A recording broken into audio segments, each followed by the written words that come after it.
মন নিয়ে আপনাদের সামনে হাজির হয়েছি।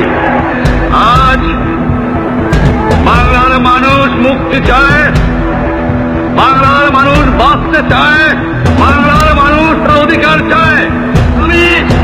আমি প্রধানমন্ত্রিত্ব চাই না, আমরা দেশের মানুষের অধিকার চাই।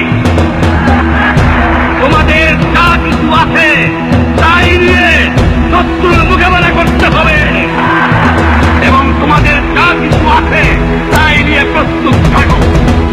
মনে রাখবা, রক্ত যখন দিয়েছি রক্ত আরো দেবো, এদেশের মানুষকে মুক্ত করে ছাড়বো ইনশাআল্লাহ। এবারে সংগ্রাম আমাদের মুক্তির সংগ্রাম, এবারে সংগ্রাম স্বাধীনতার সংগ্রাম। জয় বাংলা, জয় বাংলা, বাংলার জয়, জয় বাংলা, বাংলার জয়। হবে হবে হবে হবে নিশ্চয়, কোটি প্রাণ একসাথে জেগেছে অন্ধরাতে, নতুন সূর্য ওঠার এই তো সময়। কোটি প্রাণ একসাথে জেগেছে অন্ধরাতে, নতুন